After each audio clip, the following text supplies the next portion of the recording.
Bismillahirrahmanirrahim. Innal hamdalillah nahmaduhu wa nasta'inuhu wa nastaghfiruh wa na'udzu billahi min shururi anfusina wa min sayyiati a'malina. Man yahdihillahu fala mudilla lahu wa man yudlilhu fala hadiya lahu. Wa asyhadu an la ilaha illallah wahdahu la syarika lah wa asyhadu anna Muhammadan 'abduhu wa rasuluh. Amma ba'd. Rabbi shrah li sadri wa yassir li amri wahlul 'uqdatam min lisani yafqahu qawli. Rabbi zidni ilma warzuqni fahma.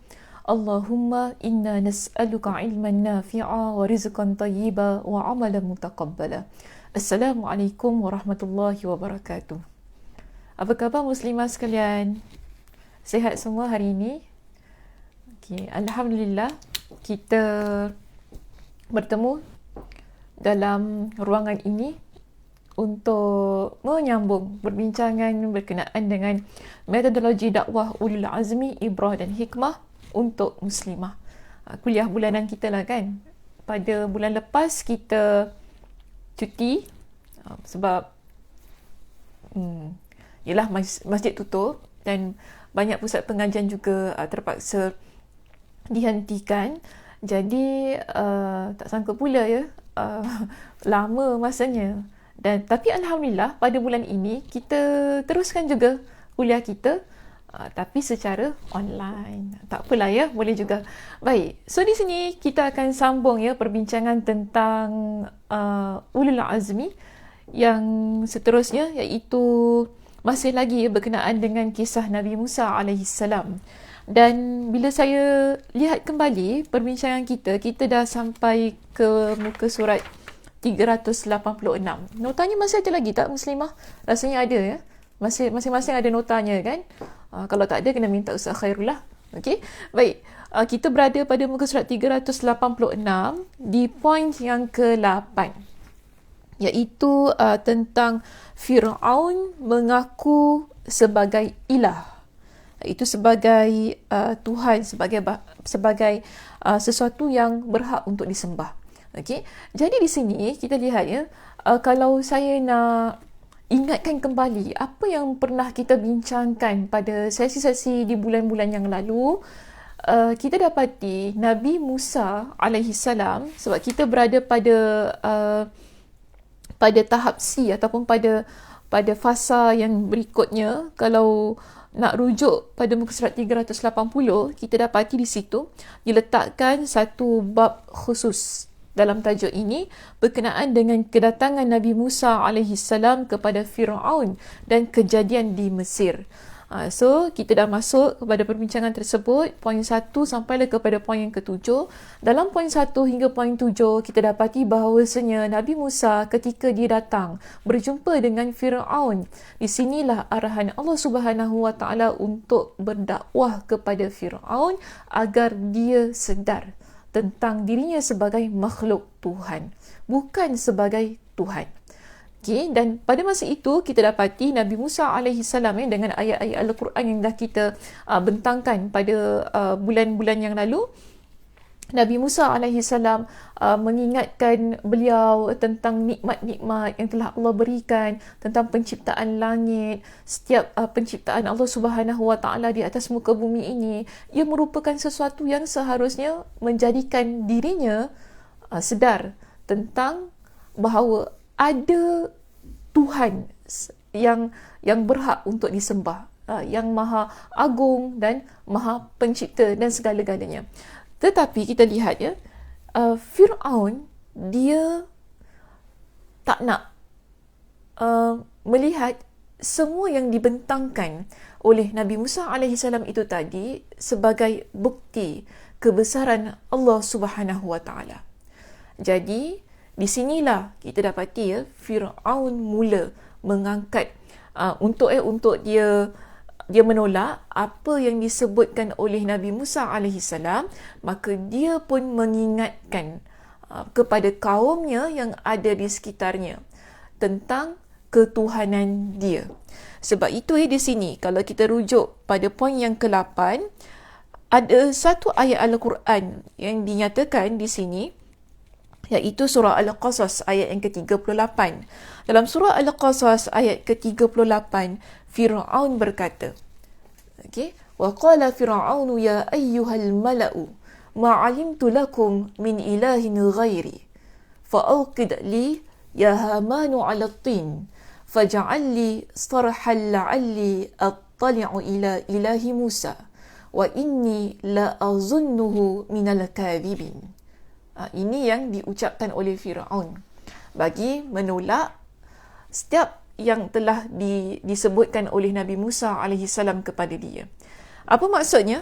Dia pun berkata kepada para pembesarnya.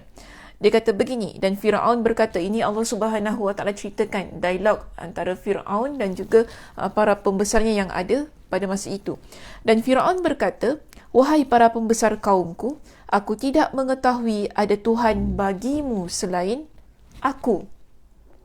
Maknanya dia kata, aku tak tahu ada Tuhan bagi kalian ni semua selain daripada aku.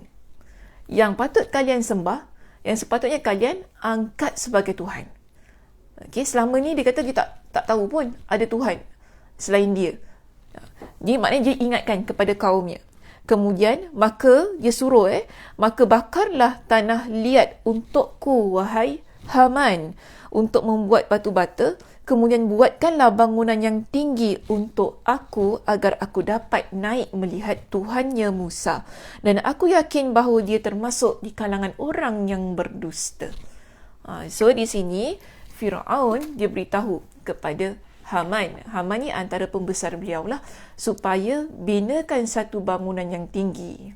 Kenapa dia suruh buat sedemikian? Supaya kononnya lah bagi dia dapat naik dan dia nak tengok betul ke Tuhan Musa tu ada. Macam tu kan.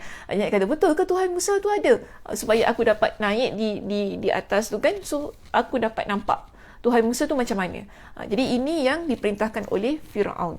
Tapi apa pun yang boleh kita kata daripada ungkapan ataupun ucapan Firaun itu tadi, ia sebenarnya adalah bukti kesombongan beliau terhadap apa yang disebutkan oleh Nabi Musa kepada dia, dan dia menolak. Dia tidak mahu menerima apa yang disebutkan, kebenaran-kebenaran yang disebutkan oleh Nabi Musa kepada dia. Jadi dia ada kesombongan dalam diri dia. Maka sebab itu dia sebutkan semua itu tadi, usaha untuk menunjukkan juga bahawasanya dia nak buktikanlah bahawasanya Nabi Musa adalah seorang yang pembohong. Sebab itu dia perintahkan supaya agar rakyatnya dapat melihat kebohongan tersebut. Dan dia juga mengancam, dia juga mengancam sesiapa yang menyembah Tuhan selain dia, maka dia akan benar-benar menjadikan orang itu di kalangan orang yang dipenjarakan. Dan hal itu disebutkan kepada Nabi Musa alaihissalam dalam surah Asy-Syu'ara ayat yang ke-23. So nanti boleh rujuk surah Asy-Syu'ara ayat yang ke-23.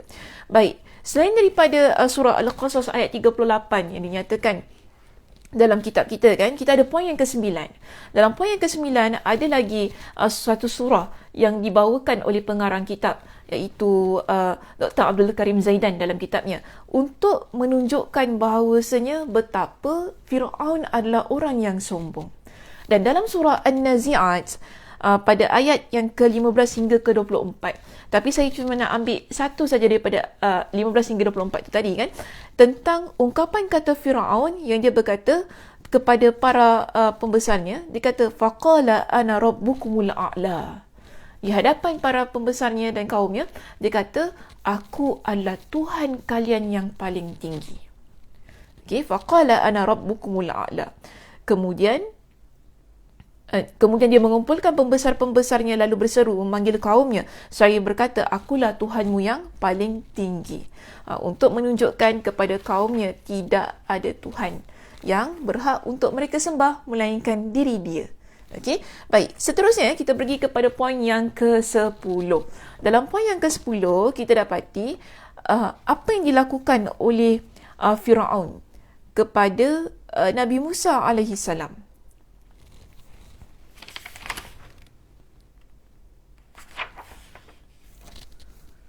Iaitu dia mengejek. Dia mengejek dan mentertawakan dah lah tadi kan, dia tak nak terima kebenaran yang dibentangkan oleh Nabi Musa kepada dia. Kemudian dah dia mengaku dirinya sebagai Tuhan, lalu dia mentertawakan Nabi Musa dan apa yang dia bawa serta diri Nabi Musa itu sendiri di hadapan para pembesarnya. Dan ini dinyatakan oleh Allah Subhanahu wa taala. Allah ceritakan kepada kita dalam surah Az-Zukhruf ayat 46 hingga 47, yang mana Allah berfirman di sini, walaqad arsalna Musa biayatina ila fir'auna wa malaih faqala inni rasulu rabbil alamin. Ketika kami, ni Allah sebutkannya, dan sungguh kami telah mengutus Musa dengan membawa mukjizat-mukjizat kami kepada Firaun dan para pembesar-pembesar kaumnya. Maka dia, iaitu Nabi Musa AS pun kata kepada Firaun, sesungguhnya aku adalah utusan dari Tuhan seluruh alam. Firaun, bila dia dengar apa yang disebutkan oleh Nabi Musa itu tadi, apa dia buat? Dia ketawakan. Kenapa dia ketawakan? Sebab dia rasa benda tu kelakar. Sebab selama ni, bagi dia, Tuhan itu hanyalah dia.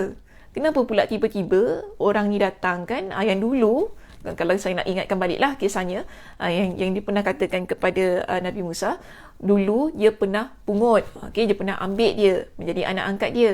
Sekarang, tiba-tiba, lepas beberapa tahun, dia menghilangkan diri kerana dia pernah kan membuat satu jenayah, tiba-tiba datang balik kepada dia, mengaku pula sebagai seorang Nabi, sebagai seorang pesuruh daripada Tuhan seluruh alam. Jadi Firaun dia pun ketawakan satu ungkapan kata yang diberikan oleh Nabi Musa AS itu tadi.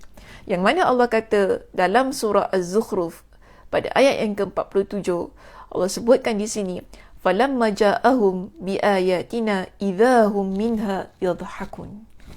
Iaitu, maka ketika dia, ini Musa datang kepada mereka membawa mukjizat-mukjizat kami, maka ketika itu mereka mentertawakannya. Bila Firaun mentertawakan Nabi Musa AS, hal itu juga diikuti oleh para pembesarnya yang ada di situ. Kerana bagi mereka, apa yang dibawakan adalah sesuatu yang tak boleh diterima oleh mereka. Okay? Dan kenapa tak boleh terima? Di sini Allah Subhanahu wa taala menceritakan kepada kita satu logik akal yang dikemukakan oleh Firaun kepada rakyatnya, kepada pembesarnya. Kenapa Musa tu kan, kenapa Nabi Musa tu tak seharusnya kalian terima sebagai pesuruh Tuhannya, pesuruh seluruh alam tu tadi. Ada poin yang diberikan oleh Firaun untuk kononnya lah logik akal supaya mereka ni semua fikir bahawasanya Nabi Musa itu hanyalah manusia biasa yang tiba-tiba datang kemudian saja-saja mengaku sebagai seorang nabi. Apa kata apa yang telah Allah Subhanahu wa taala ceritakan kepada kita, okey, dalam pada surah yang sama, iaitu surah Az-Zukhruf ayat 4 ayat 51 hingga 53. Allah Subhanahu wa taala sebutkan dalam surah Az-Zukhruf ayat 51 hingga 53. Allah taala berfirman, dan dengan maksudnya, dan Firaun pun berseru kepada kaumnya seraya berkata. Okay, bila Nabi Musa alaihissalam datang kepada mereka, kemudian Nabi Musa mengatakan dirinya adalah sebagai seorang pesuruh Allah, bersama dan didatangkan bersamanya dengan mukjizat-mukjizat dan kebenaran-kebenaran untuk mereka terima dan fikirkan. Tetapi kemudian ditertawakan. Lalu apa kata Firaun kepada para pembesarnya? Dia pun kata begini kepada kaumnya. Dan Firaun berseru kepada kaumnya seraya berkata, wahai kaumku, bukankah kerajaan Mesir itu milikku? Ini kesombongan dia ya. Kesombongan Firaun. Bukankah kerajaan Mesir itu milikku? Dan bukankah sungai-sungai ini mengalir di bawahku? Apakah kamu tidak melihat? Jadi Firaun kata apa? Mesir ni kerajaan yang begitu gah pada masa itu, ditadbir oleh dia, dikuasai oleh dia, adalah satu kerajaan yang begitu agung bagi dia. Bukankah itu milik dia? Dia suruh para kaumnya, dia suruh kaumnya semua berfikir, bukankah itu semua adalah milik dia? Kemudian dia beritahu lagi, bukankah sungai-sungai yang mengalir di bumi Mesir itu berada di bawah pemerintahan dia, di bawah milik dia? Kan? Dia tanya kepada para kaum, kepada kaumnya. Dan dia bandingkan apa yang dimiliki tadi tu kan, kerajaan Mesir, sungai-sungai yang mengalir, kekayaan bumi Mesir tu tadi kan, dia bandingkan dengan Nabi Musa. Dia kata apa kepada kaum dia dalam surah Az-Zukhruf pada ayat 51 hingga 53, Allah Subhanahu Wa Taala menceritakan apa kata Firaun, bukankah aku lebih baik daripada Musa? Bukankah aku lebih baik daripada Musa? Aku memiliki kerajaan Mesir, aku memiliki sungai-sungai yang ada di dalam kerajaan Mesir, semua yang ada dalam kerajaan Mesir itu adalah milik aku. Bukankah itu merupakan satu perbezaan yang begitu ketara antara aku dan Musa tu tadi? Jadi ini persoalan yang diajukan Firaun kepada kaum dia, kepada rakyatnya. Kemudian dia kata begini, bukankah aku lebih baik dari Musa yang hina ini? Dia guna perkataan hina untuk menunjukkan betapa jauhnya taraf antara dia dan Nabi Musa AS. Dan yang hampir tidak dapat menjelaskan perkataannya. Maksudnya bagi dia, apa yang dikatakan oleh Nabi Musa tentang penciptaan Allah, tentang kebenaran-kebenaran yang disebutkan itu tadi, semua itu adalah keliru. Tidak jelas. Bukankah orang yang aku ni sebagai pemilik kerajaan Mesir, aku ni sebagai pemilik apa yang ada di dalam Mesir itu tadi, lebih baik daripada Musa yang dia kata hina. Kerana apa? Apa yang dia ucapkan sendiri adalah kekeliruan. Lalu dia kata apa lagi? Maka, mengapa dia Musa tidak dipakaikan gelang dari emas? Atau malaikat yang datang bersama-sama dia untuk mengiringinya? Maksudnya, dia suruh pembesar-pembesarnya dan juga rakyatnya ataupun kaumnya pada masa itu berfikir, kalau betul dia ini, Musa ini adalah seorang rasul, seorang nabi, kan? Kalau betul lah dia itu Allah yang utuskan, ada Tuhan selain dia yang utuskan, kenapa? Okay, persoalannya kenapa dia tak dipakaikan dengan gelang emas? Maksudnya pakaian terhormat, pakaian yang bertahtakan emas dan sebagainya dipakaikan kepada dia. Kenapa dia datang dalam keadaan yang hina begitu? Dan persoalannya yang lain, kalau betul dia itu Nabi lah kata, kenapa tak ada malaikat yang datang mengiring dia sebagai pendamping dia? Kenapa dia datang 2 orang saja? Itu pun dengan adik-beradik dia sendiri, iaitu Nabi Harun kan? Maka ini persoalan yang dikemukakan ataupun kita panggil satu persoalan yang sengaja diutarakan oleh Firaun kepada para pembesarnya, kepada kaumnya, agar mereka menolak apa yang dibawa oleh Nabi Musa AS. So di sini kita nampak bagaimana Firaun dia bermain dengan logik akal supaya mereka ni fikir dengan secara logik. Apa yang dibawa oleh Nabi Musa itu tadi adalah tak seharusnya diterima. Tetapi kita lihat begini, ketika orang ni kan, kalau dia main dengan logik akal, mungkin di sana ada ruang lain yang boleh kita gunakan untuk kita menolak logik akal itu tadi. Dan ini yang dilakukan oleh Nabi Musa AS. Yang mana Allah Subhanahu Wa Taala ceritakan dalam surah Asy-Syu'ara pada ayat yang ke-29 hingga 34. Bila logik akal tadi, sebab mula-mula kita kena ingat, Nabi Musa bila dia datang kepada Firaun, dia beritahu kepada Firaun tentang penciptaan langit dan bumi, tentang nikmat-nikmat yang ada. Ini semua logik akal sebenarnya. Untuk supaya dia fikir, Allah ciptakan langit tadi kan? Penciptaan langit tu tadi, dia cipta ke Allah yang cipta? Pastilah Allah kan yang ciptakan langit. Bagaimana langit itu berada di atas tanpa sebarang tiang. Bagaimana bumi yang ada ni kan, Masya Allah tabarakallah, dipenuhi dengan tumbuh-tumbuhan, air yang mengalir, dipenuhi dengan nikmat-nikmat yang ada untuk kita makan. yang mana ada haiwan ternak untuk kita jadikan sebagai bahan makanan kita, dan semua itu bukankah kurniaan Allah Subhanahu Wa Taala. Ini logik akal yang pada awalnya bila Nabi Musa datang kepada dia, Nabi Musa bentangkan semua itu. Dan Firaun bila dia tolak semua apa yang dibentangkan oleh Nabi Musa itu tadi kan, dia juga menggunakan logik akalnya. Dengan apa? Dengan menghina. Dengan menghina Nabi Musa alaihissalam. Tentang Nabi Musa itu tidak memiliki satu apa pun. Seorang yang hina, tidak memiliki satu kekuasaan pun, kekayaan pun, datang tiba-tiba mengaku sebagai Nabi dan suruh sembah Allah Subhanahu Wa Taala.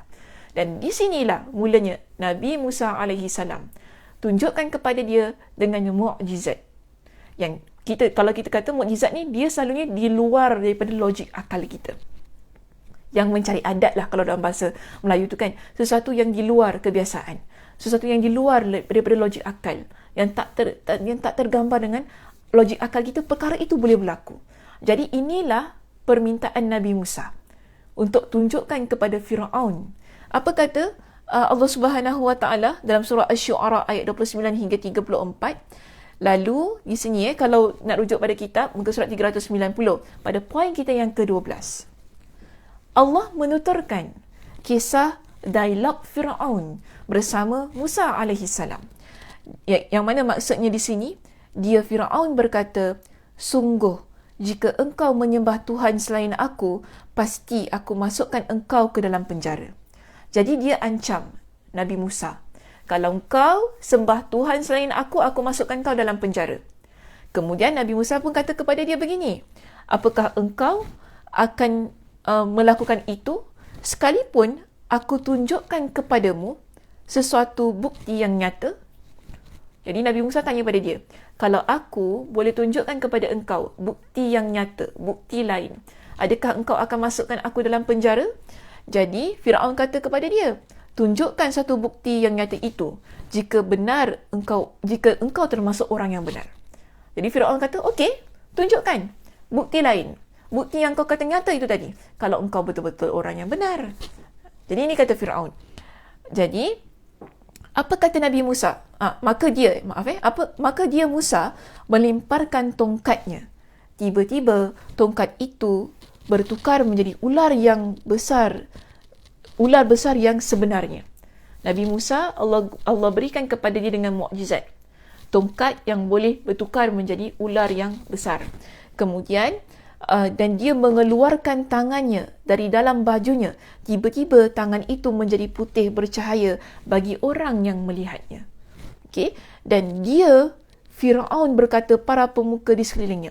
Dan bila Firaun dia lihat mukjizat yang ditunjukkan oleh Nabi Musa alaihissalam itu tadi, yang mana ketika Nabi Musa melemparkan tongkatnya, ternyata tongkat itu berubah menjadi ular yang betul. Ular yang betul-betul ni, bukan ular yang bidik-bidik lah kan. Dia bukan hanya igauan mata kita, tetapi ular yang sebenar-benarnya.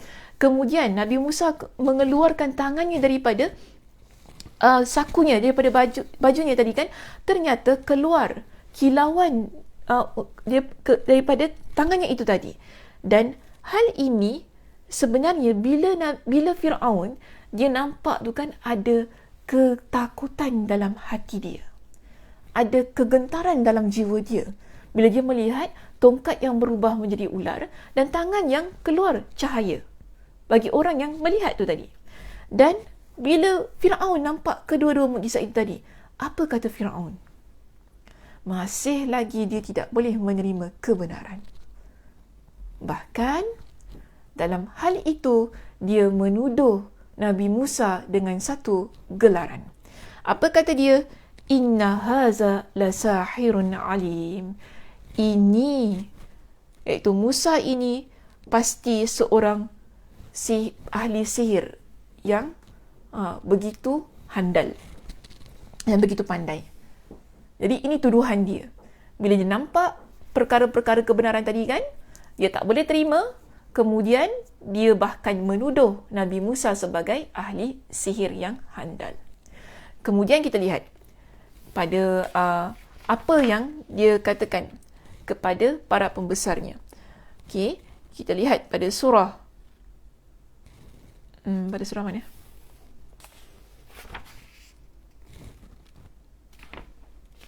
Okay, pada surah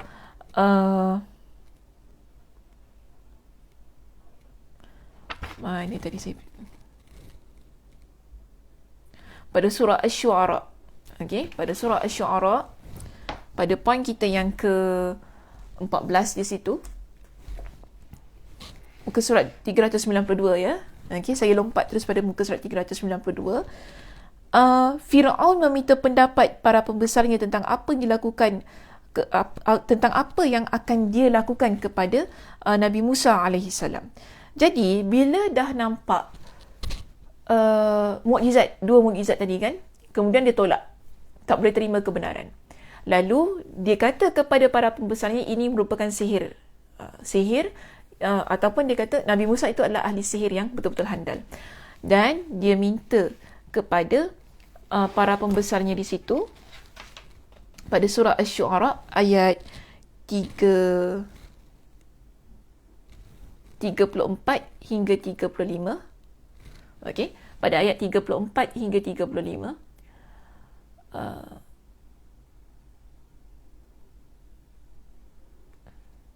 Apa lain?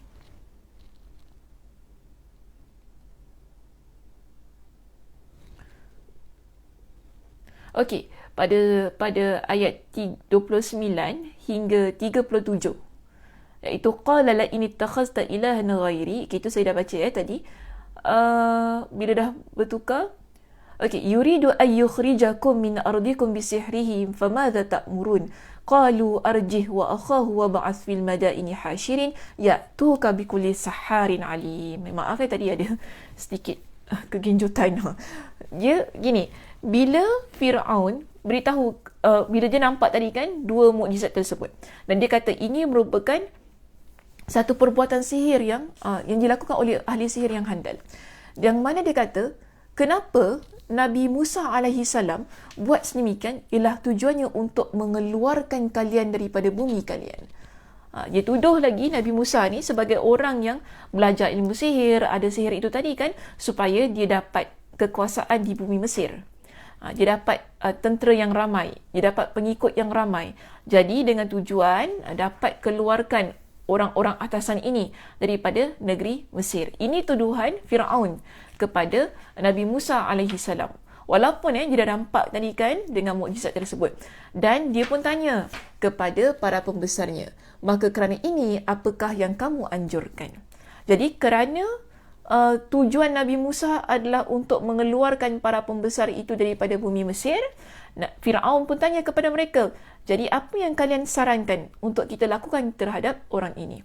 Maka mereka pun kata di sini ya, mereka kata qalu arjih wa akhahu wa ba'ath fil madaini hashirin ya'tuka bikulli saharin alim.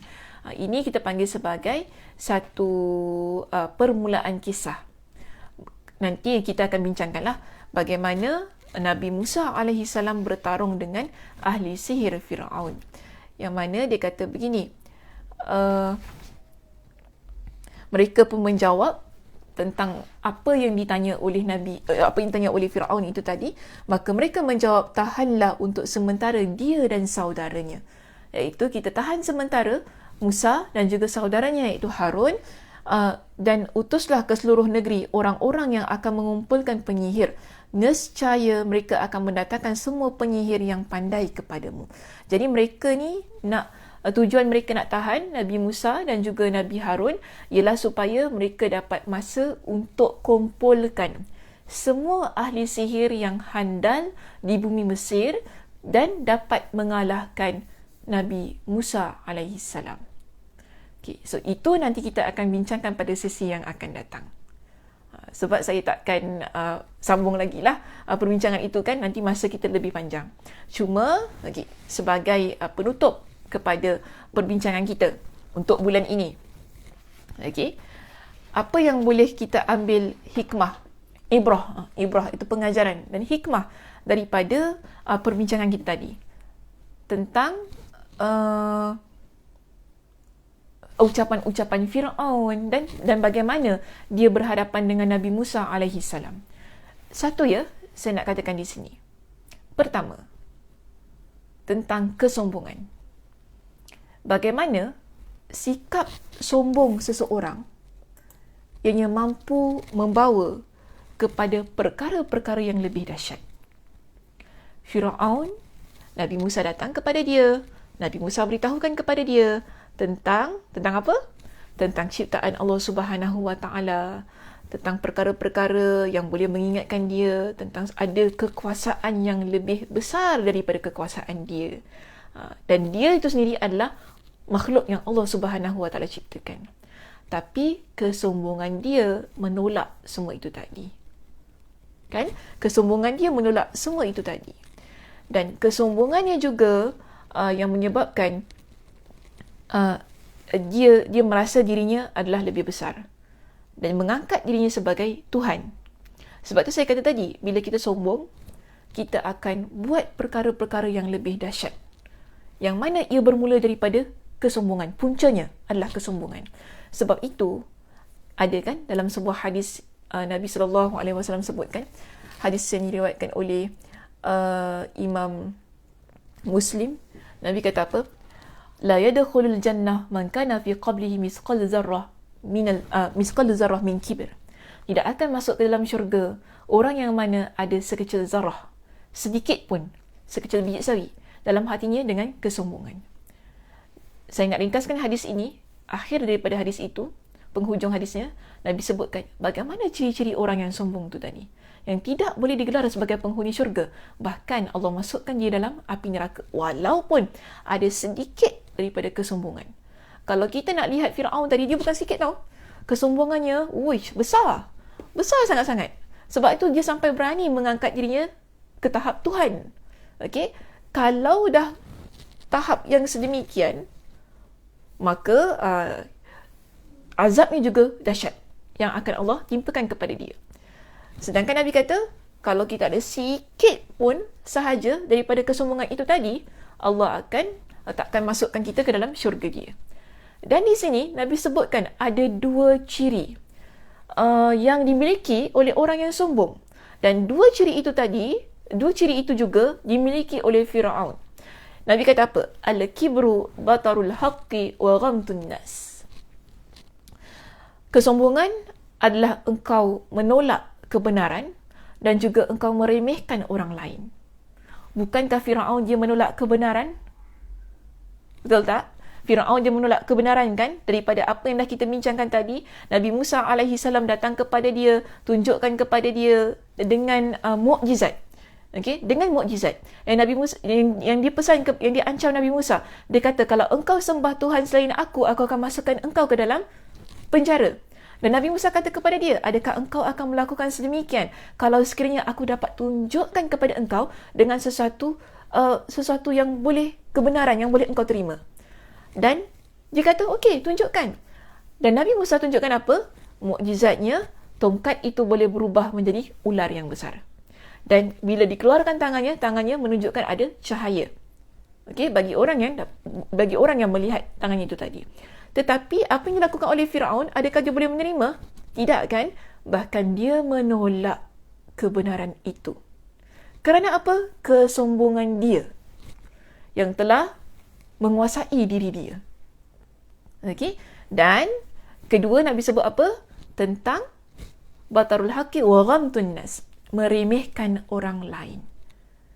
Dalam kisah yang kita bacakan tadi kan, dalam kisah yang dah kita bincangkan tadi, kita dapati Firaun dia meremehkan Nabi Musa AS. Ini bukti dia sombong.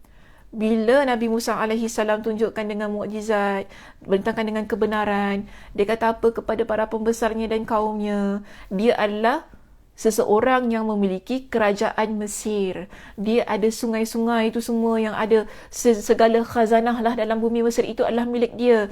Kalau nak dibandingkan dengan Nabi Musa tu ada apa? Dia nak cakap gitu. Bukankah ini namanya kita meremehkan orang lain? Kenapa Firaun lakukan sedemikian? Kerana dia sombong. Dan kesombongannya itu yang menyebabkan dia meremehkan Nabi Musa AS. Bahkan dia mentertawakan kan apa yang Nabi Musa alaihi salam bawa? Bila Nabi Musa datang kepada dia, cakap kepada dia bahawa dia adalah Rasul yang diutuskan oleh Tuhan semesta alam, adakah dia nak fikirkan? Tidak. Kerana apa? Dia sombong. Dan kesombongannya menyebabkan dia meremehkan dengan mentertawakan Nabi Musa alaihi salam. Jadi jangan jadi orang yang sombong sebagaimana Firaun. Ia merupakan perkara yang dilarang oleh Nabi. Bahkan dalam Al-Quran sendiri, kalau kita rujuk dalam surah Luqman, Allah Subhanahu wa taala sebutkan dalam surah Luqman ayat ke-18. Apa kata Allah? Wala tusa'ir khaddaka linnas wala tamshi fil ardi maraha. Janganlah kamu memalingkan mukamu dari manusia kerana kesombongan, dan janganlah kamu berjalan di muka bumi ini dengan penuh angkuh. Ini merupakan larangan Allah Subhanahu wa taala. Dan Allah kata apa? Innallaha la yuhibbu kulla mukhtalin fakhur. Sesungguhnya Allah tidak menyukai orang-orang yang sombong lagi membanggakan diri. Allah tak suka orang yang sombong, orang yang membanggakan dirinya. Dan Firaun memiliki sifat dan sikap yang sedemikian. Maka di sini kita sebagai seorang muslimah tidak boleh meletakkan kesombongan pada diri kita. Tak boleh. Kerana ia larangan dalam Al-Quran dan juga dalam hadis Nabi sallallahu alaihi wasallam. Okey, dan kita kena ingat Nabi pesan tentang sifat ahli neraka. Dan saya nak ambil ini sebagai penutup kepada perbincangan kita pada malam ini. Iaitu Nabi pesan kepada kita. Iaitu Nabi kabarkan kepada para sahabat. Dalam hadis yang diriwayatkan oleh Imam Al-Bukhari dan juga Imam Muslim. Nabi kata apa? Ala ukhbirukum bi ahlin nar. Tidakkah pernah aku beritahukan kepada kalian tentang penghuni neraka? Dan Nabi sebutkan tentang penghuni neraka itu siapa? Nabi sebutkan dengan 3 ciri. 3 ciri ini kan, Nabi kata apa? Sekejap ya.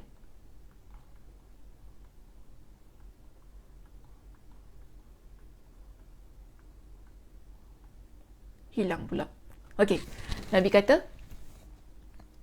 kullu utullin jawazin mustakbirin. Semua mereka yang disebut sebagai ahli neraka ataupun yang tergolong di kalangan ahli neraka adalah orang yang mempunyai sifat dan sikap yang keras. Okey? Sifat dan sikap yang keras dan kasar. Itu ada pada Firaun kan?